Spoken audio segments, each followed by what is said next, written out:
Arthur Conan Doyle is one of the giant figures of English literature. His Sherlock Holmes is immortal. But some of Doyle's lesser-known stories should also be rated as classics. Interestingly, even Doyle's stories which do not feature his great detective show the same preoccupation with the solving of seemingly insoluble problems. And today's Case of the Lost Special is one of his best. My name is Clément Roger. I am one of France's foremost attorneys. I hear you say, then, what are you doing in this dismal prison in Marseille in the year 1901? Well, I am here because of a most urgent and curious request from the most famous criminal in all of France, the notorious Herbert Lernac. Monsieur Roger, I appreciate your coming here. Lernac, before we start, like most of the French public, I have been following your case, and I must be honest, I see no hope. Hiring me as your defense attorney would just be a waste of money. I could not agree with you more. It's inconceivable how a man of my experience could have been so stupid as to kill a greengrocer in front of 3 reputable witnesses. Well, they say who the gods would destroy, they first make mad. That imbecile of a greengrocer made me very angry. But enough of that. Let me tell you the real reason I require your services. Oh, you don't want me to represent you? Oh, on the contrary, you are the only lawyer in all France who can perform the service I have in mind. And that is? I have a message which I want you to take to 3 most important men in the French government. You know them very well, and they will understand. Hold on, Lernac. What makes you believe these men will listen to whatever message I bring them? Oh, it's an excellent question. Tell me, Monsieur Roger, what would you label the greatest unsolved mystery of the last decade? I would need some time to think. It may save time if I suggest the disappearance of the Rochdale special. Yes, but of course. But what has the Rochdale disappearance to do with your case? In order for you to see the connection, I must tell you a story. A story that began 8 years ago in Liverpool, in the office of the traffic manager of the London and West Coast Railway. Good morning. My name is Thomas Potter. May I help you, gentlemen? I am Monsieur Caratal. I would introduce my companion, but unfortunately, he is a mute. We must be in London by 3 o'clock this afternoon. It is imperative. Oh, dear. It's a pity you just missed the express. It left less than half an hour ago, and the next train isn't scheduled until 1 p.m. We were booked on the express, but that devilish storm off the coast delayed us. I have come all the way from Central America, and my business in London brooks no delay. I was given to understand you were the gentleman to see about furnishing us with a special train. Is that correct? Yes, that's right. But we require a payment in cash immediately of £150. That presents no problem at all. Here is the cash. Yes. If you can assure me that the special will get us to London before 3. Monsieur Caratal, you will arrive in London well before 3 p.m. Excellent. When can we board? Almost immediately.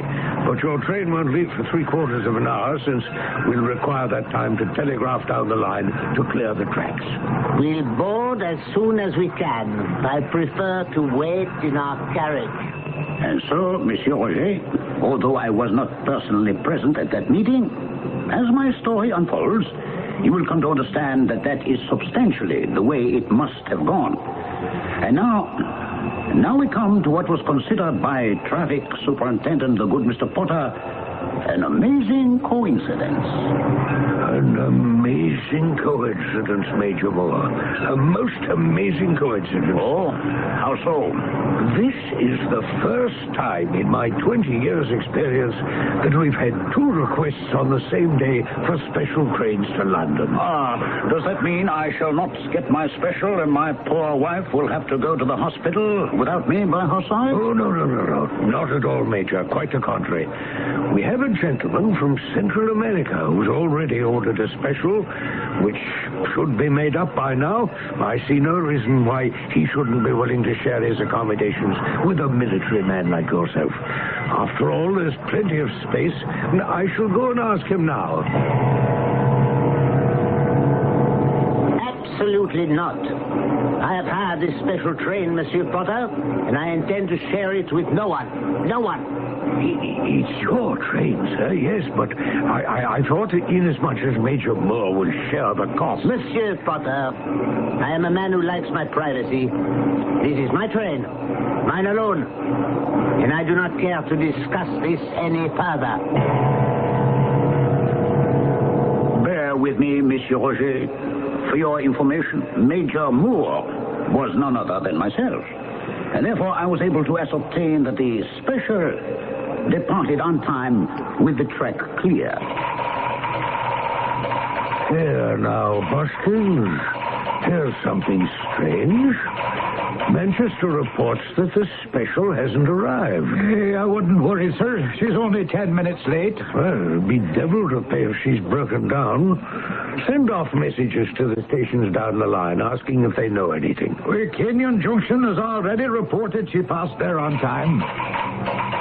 There's only one station between Kenyon Junction and Manchester. That's Barton's Moss. I'm calling them now to ask what they know. Well, what about the local from Kenyon Junction? If there's trouble on the line, she should be reporting in. That'd be Barton Moss now, sir. They report no sign of a special.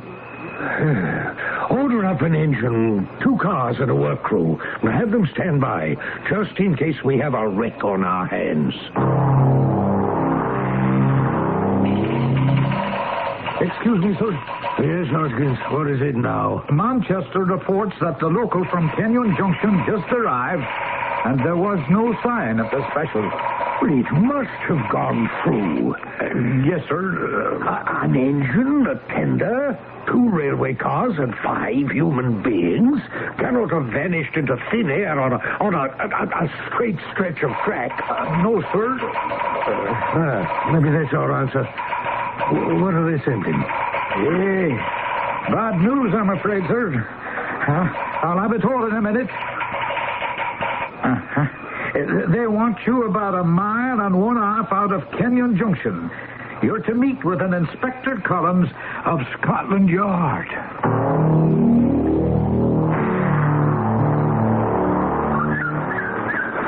Superintendent Potter, I assume. I want to thank you for coming so promptly. I'm Inspector Collins from the yard. I'm sure we can use all the help we can get, Inspector. But how did the yard get into this? Step this way, please. You recognize this man? Good Lord. It's James Slater, the engineer on the Rochdale special. He's dead. As far as we can determine, he died of a fractured neck sustained in a fall.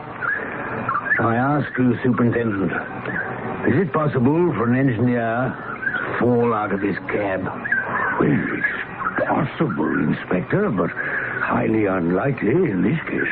How so?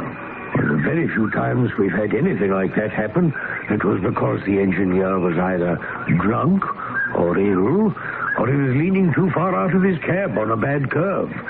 But Slater was a sober, hard-working, experienced engineer. And as you can see, this is a perfectly straight stretch of track. But could it have happened? Could he have fallen? Well, in the absence of any other explanation, yes, Inspector, if it's possible. What is there, knock? Are you claiming responsibility for the vanishing of the Rochdale special? I would rather say, Monsieur Roger, I am taking credit for a masterpiece. I must convince you that it was I indeed who carried that disappearance through. Because you, in turn, must convince the people you talk with that I am truly the man. And that they stand in grave danger of exposure if they do not come to my assistance in the present matter. But to continue. Scotland Yard is now involved, and the worthy Inspector Collins returned to the office of the Superintendent Potter in Liverpool. Superintendent Potter, let's marshal the facts and see what we have. 1, we have a special train en route to London. Last reported as passing through Kenyon Junction on time, and then disappearing somewhere between Kenyon Junction and Barton's Moss. Correct? It would seem to be. In all the history of railroading, no man has ever lost a train. Yes, I appreciate your feelings. Fact number 2. The body of John Slater, the engineer of said train, was found lying alongside the tracks about 1.5 miles from Kenyon Junction, but there was no sign of the train or any twisting of the rails that would indicate an accident. Correct? Yes. I now take it as fact that the train vanished somewhere between Kenyon Junction and Barton's Moss, along with the people in it. Which brings us to the people. First, the guard. How long had he been employed by London and West Coast? James McPherson? He joined us more than 12 years ago. He has a spotless record. And the stoker? William Smith. He just hired 3 weeks ago, but he seemed to be an experienced, willing worker. Which leaves the passengers. What can you tell me about the gentleman, Monsieur Caratal, who hired the special? Well, maybe it's hindsight, but I've been thinking about those two, and they were a strange couple. Caratal was so small and fragile-looking, he was almost a dwarf. And this mute giant he had with him seemed like a bodyguard. And wait, one other thing comes to mind. Yes? The bodyguard was carrying a leather dispatch case, but it was chained to his wrist, which seemed most unusual. There are too many unusual aspects of this whole case to suit me. For instance, this Major Moore you told me about. The man who wanted to share the special with this Caratal. Well, nothing unusual about that. It was just a coincidence. The Major was a fine man, every inch a soldier. He had a sick wife in London, and he was naturally anxious to Would you think it unusual if I tell you that there is no record of any Major Moore in all the military? Nor any record of a Mrs. Moore in a London hospital at that time. Like your train. Major Moore seems to have vanished. It's beyond me. What's to be done? Tedious detective work, Superintendent. I want an engine, and I want your company when we ride over every inch of track where the special was lost. We'd be better off in a handcar. I'll get a crew.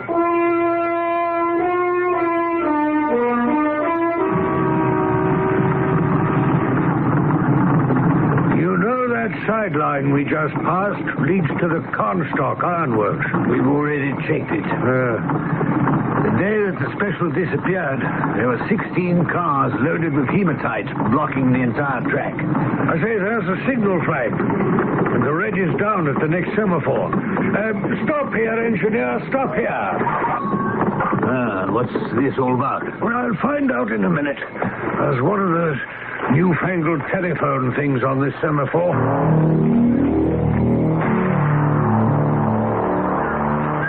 I've a good mind to send in my resignation. Well, what is it?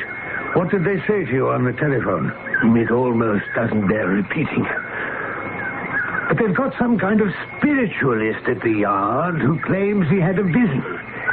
He insists your little man, Monsieur Caratal, wasn't a man at all, but the devil himself. And he spirited the train away.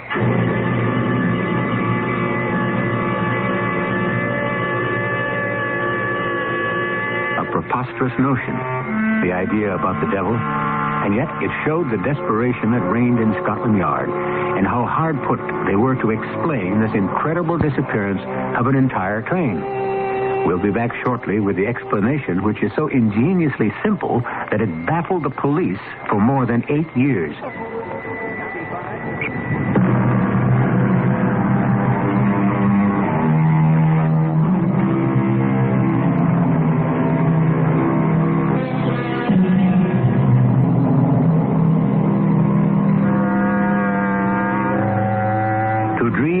Impossible dream might well have served as the theme song for the life of Sir Arthur Conan Doyle.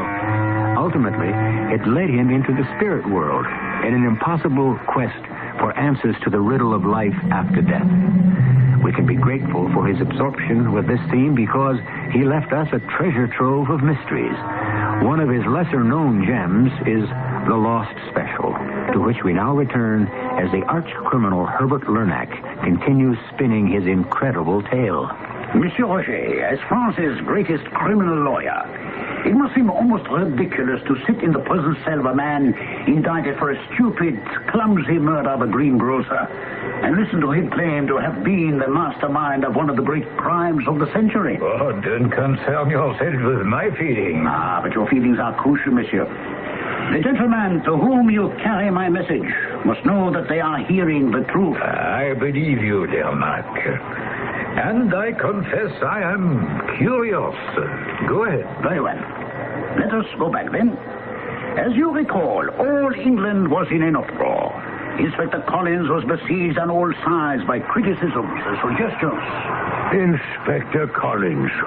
Your visit is a great surprise. Last I heard, you'd handed in your resignation. Yes, I did. It wasn't accepted. I finally got something solid.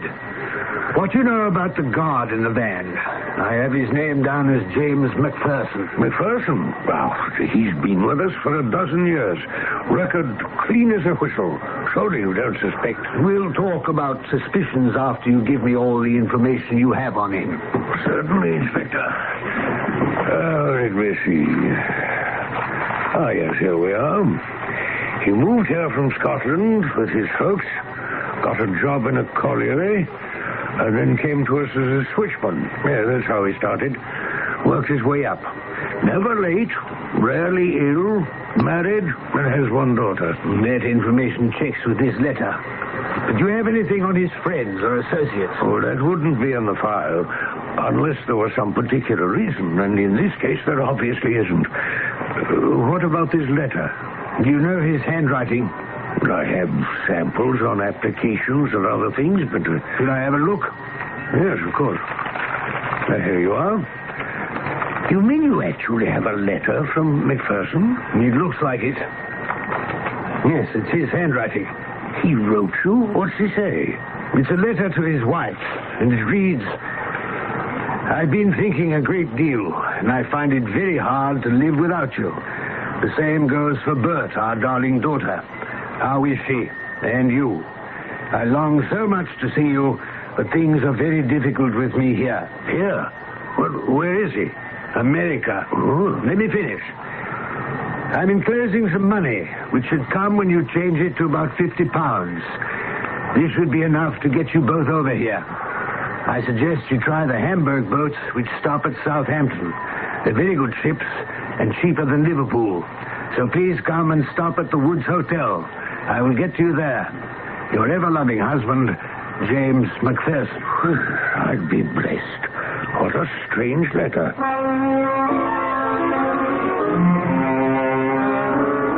Of course, Monsieur Roger, we had known all along that McPherson was the weak link, and he was under constant surveillance. Just one moment, Lernack. You are asking me to go to the 3 most important men in France with a request. No, they are not fools, neither am I. There was no way you could have known what was in that letter. Of course not. We knew he'd mailed a letter. Now remember, I had a confederate in England. The only way we could check was to see how Scotland Yard reacted, or if they reacted at all. Naturally, his wife was watched, and when she went to the yard and Collins returned to Liverpool, we knew. And so? We acted. I had to go to America. McPherson was my responsibility since I had recruited him. Then he knew what had happened to the train. Oh, but of course. So what happened to McPherson?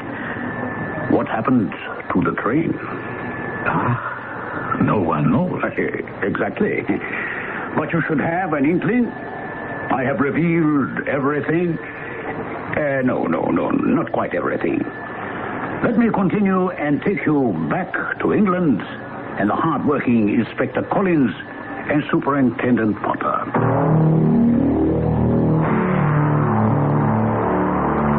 Good of you to come all the way to London, Superintendent. I'd go to the ends of the earth if I could find out what happened to the special. You have some news? Just that. News. Mrs. McPherson and her daughter are back from America. They stayed at the Woods Hotel for 2 weeks, and McPherson never contacted them. Just another dead end. I must confess I was expecting more when I got your wire. I have more. An entirely new line of investigation has opened up. Who would want to steal a train? I went back and started from that. Oh, I've thought and thought about that, but I've come up with an absolute zero. It wasn't the train, obviously.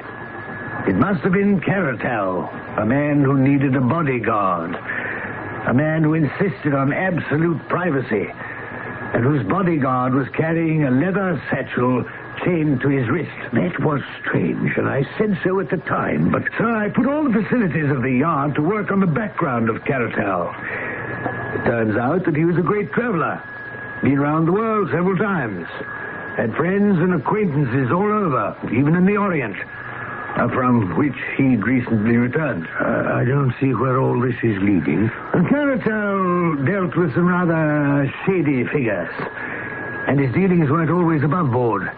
In fact, just after his visit to China, there was a theft of a valuable inkstone from one of the museums. Oh, what in the world is an inkstone? That was my question also. These are ancient stones used by the old Chinese calligraphers. They were extremely smooth and took the ink and held it so that the scholar could use it for his writing brushes. I still can't see. They're rare and becoming rarer.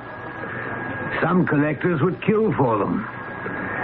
Now, that leather satchel, it wasn't very large, was it? No, it wasn't. Oh, I see. You think that it contained an inkstone? It's a possibility.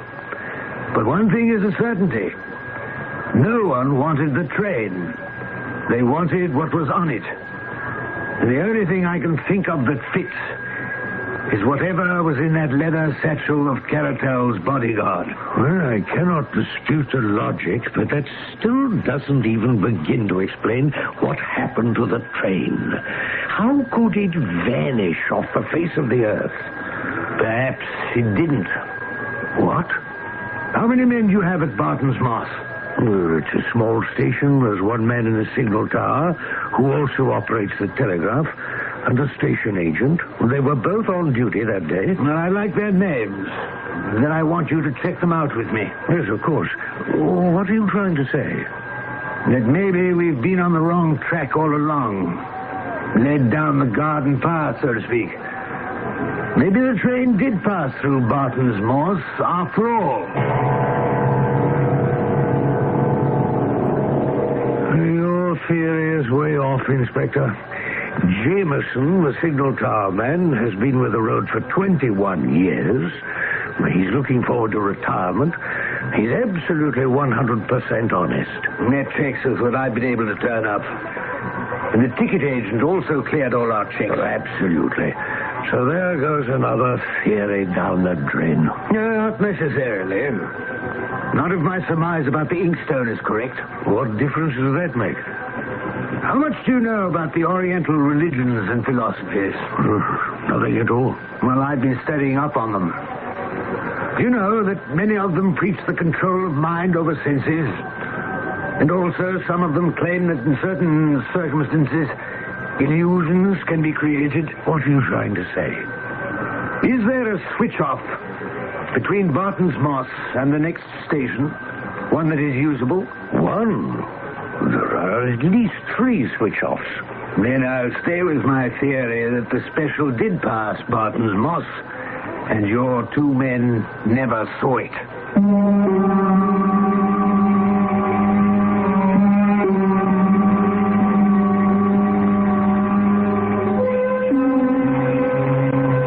Mass hypnosis?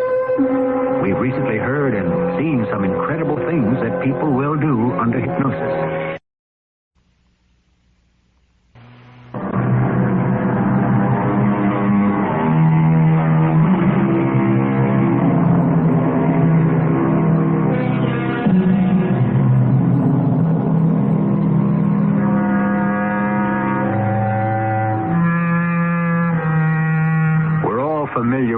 magician's catchphrase, now you see it, now you don't. But the vanishing act in the early 1900s, which had all England buzzing with speculation, was the frighteningly inexplicable disappearance of a steam engine, a tender, 2 railway cars, and a van on a straight stretch of track in broad daylight. How such a thing could happen baffled the shrewdest detectives and the most experienced railroad men in the United Kingdom. Nevertheless, Inspector Collins of Scotland Yard and Superintendent Potter pursued their frustrating investigation. Well, that's the last switch off between Barton's Moss and Lurstone. We've come up empty again, Inspector. What now? You go back to Liverpool, and I'll head for London. And then? Unless we can come up with something solid, some piece of evidence that will take us somewhere other than to a dead end, the case will go into the unsolved file. Now, Monsieur Roger, you have all the facts before you, just as Inspector Collins and Superintendent Potter had. You recall, of course, the rumors that were in all the papers some 8 years ago about the breaking of an impending scandal involving some of the greatest political and financial figures in France. So if you are referring to the Martinique A.T. Paris conglomerate, I am. Exactly. And you will also recall that it blew over. It was a 2-week sensation, and then nothing. Oh, yes, but what... The honor and careers of many of the greatest figures in France would have been at stake. Now, monsieur, you are a very skilled bowler. So just imagine a group of 9 pins standing so rigid, prim, and correct. And then comes a bowling ball. And plop, plop, plop. There are your 9 pins on the floor. Dear Mac, you are exasperating. You speak in simile, but facts seem to be lacking. Caratel was your bowling ball, monsieur. The most important men in France were your 9 pins. And they knew that Caratel was coming. Oh, yes, they knew. And thus they took steps. They formed a syndicate, a group to finance the stopping of this bowling ball. And I was chosen as agent to see that Caratel should never set foot in London. Very well. I understand the premise. They hired you as an assassin. Oh, no, monsieur. Assassins come cheaply. They needed 2 things. 1, that Caratel be stopped. 2, that the papers he was carrying, the damning documents, which proved beyond the shadow of a doubt that they were all guilty, these had to be destroyed. Thus, I was given unlimited funds. Unlimited, you understand? But would it not have been cheaper to buy off Caratel? Undoubtedly, but Caratel was not only carrying these proofs, he was also carrying a grudge against some of the men involved. In this matter, he could not be bought. Dear Mike, I think we could proceed more rapidly if you would allow me to do a sort of cross-examination. But certainly. Where was Caratel when you received this commission? In Central America. Then why did you wait until he actually arrived in Liverpool before you... I did not. I immediately dispatched an agent to take the boat with him and report to me. But unfortunately, by the time my agent arrived, Caratel had already sailed. And so you decided to wait until he arrived? No, monsieur. I fitted out a small armed brig, which was sent to intercept Caratel's ship. But would that not have been piracy? Well, certainly. But that is just a word. We would have accomplished our purpose except for the same storm that made Caratel miss the express. The brig was blown, of course. We missed him. And what would have happened if Caratel had arrived in Liverpool in time for the express to London? Every first-class compartment on the express was booked by 3 of my men. They left only 2 vacancies in each compartment. Whichever compartment Caratel was assigned would have been covered, and the extra men served as backups. It seems a most elaborate conspiracy. You mean to tell me that Caratal was unaware of all this activity, completely unsuspicious? On the contrary, he is extremely wary. One of the reasons why I felt the matter had to be disposed of before he reached London was because we knew that he had arranged for a substantial amount of protection in that city. But why would he wait until London? It's not easy to obtain absolutely trustworthy bodyguards in Central America. As it was, the man Gomez, the mute, was a rare find for him. All right. You have him arriving in Liverpool and missing the express. Now, if you had succeeded in getting the superintendent to persuade Cartel to share his special with you, what then? Oh, things would have been much simpler for everyone. It would no longer have been necessary to make an entire train vanish. The affair with the engineer Slater would not have been bungled. Oh, yes, I admit that was bungled, a major fluke. Very well. Please, let us get to the special. You know by now that I am not a particularly modest man, but I must give credit to my English ally, one of the acutest brains in England. It was he who arranged that 2 of the 3 employees of the railroad on the special were our men, at a price that would make them independent for life. I won't go so far as to say that the English are more honest than any other nation, but I have found them more expensive to buy. Well, Mac, I could do with less of your philosophy. All right, very well. Picture, if you will, that day on which Cartel hired the special. As soon as I knew I couldn't get aboard as Major Moore, my English confederates picked me up in his horse and carriage. Oh, our bird was too cagey to let anyone aboard his special, eh? He has his storm signal set, that is for sure. It doesn't matter. My men are waiting. Out of sight, I trust? They're in a culvert alongside the tracks. How much time do we have? The special isn't scheduled to leave for another half hour or so, and then it will have to get to Barton's Moors. Not to worry. The wooden ties leading to the Heartsease mine had never been removed, even though the tracks had been. When I heard that our pigeon had missed the express, I got the crews to working almost immediately, with breaks in their schedule when trains were supposed to pass. No one saw them. How much work has to be done? We took all the rails, fish plates, and rivets from the abandoned sidings. There were plenty to lay tracks. And the switching? Well, I'll be at the points myself, and I've got a perfect location for you. Atop the culvert, where you can see the train approaching and also oversee the siding and the tracks leading to the mine. Then let us whip up the horses and get there and see to it that everything is going according to plan.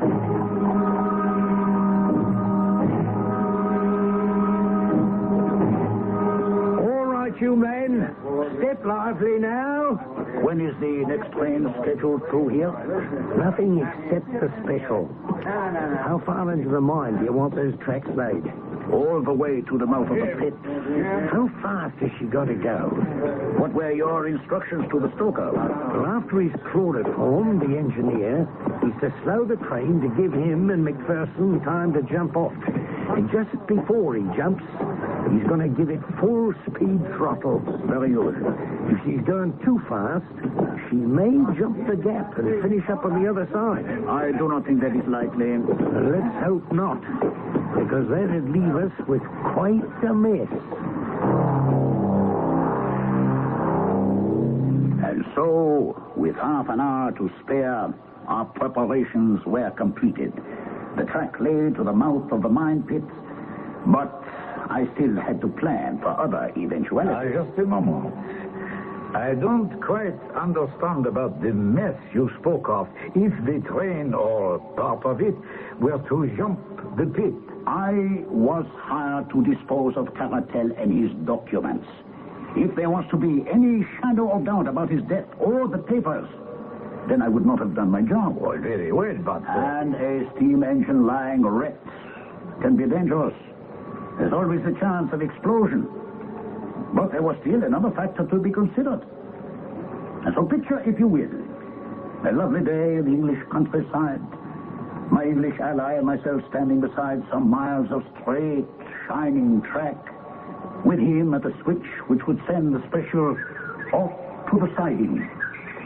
As you can see, Lernack, The switch has been well lubricated, should work perfectly. And you better get up on top of the culvert now. She's due along here very shortly. If the stoker's at the throttle and everything's under control, he'll signal us as he approaches the switch with 3 blasts on the whistle.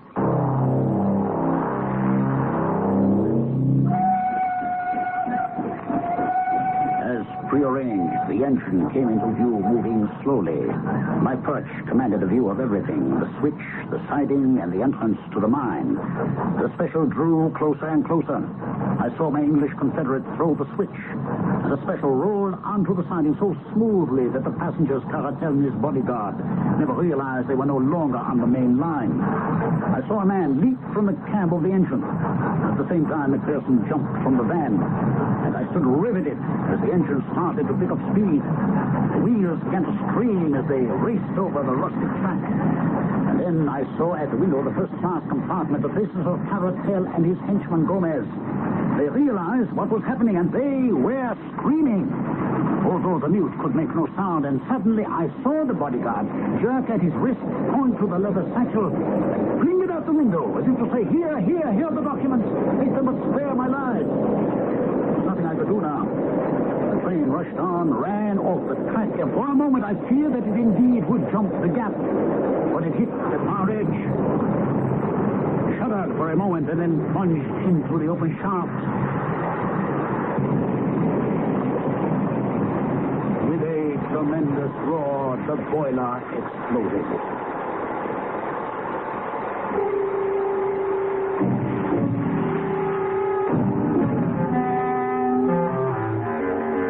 And that, Monsieur Roger, was the final resting place of the Rochdale special. Monsieur Vernac, your account was most impressive and highly dramatic. But I do not see how it would change the opinion of the gentleman in question. With all due respect, Monsieur Roger, you lack my experience in dealing with the rogues. You remember that I said the leather satchel was thrown out the window of the train before it went into the shaft? Yes. Knowing the people with whom I was dealing, I took the precaution to extract very few pertinent pages, and kept them. And as an honorable man, I have never used them. But tell those rogues that I have them, and I will use them mercilessly if they leave me here to face trial. That is the story told me by Herbert Lernac. I never saw the documents. He would trust them with no one. Enfin, I have no way of judging the truth of his fantastic tale, but I did deliver his message, and somehow a mistrial was declared and Lernac went free. Oh, I leave you to draw your own conclusion, as I have mine.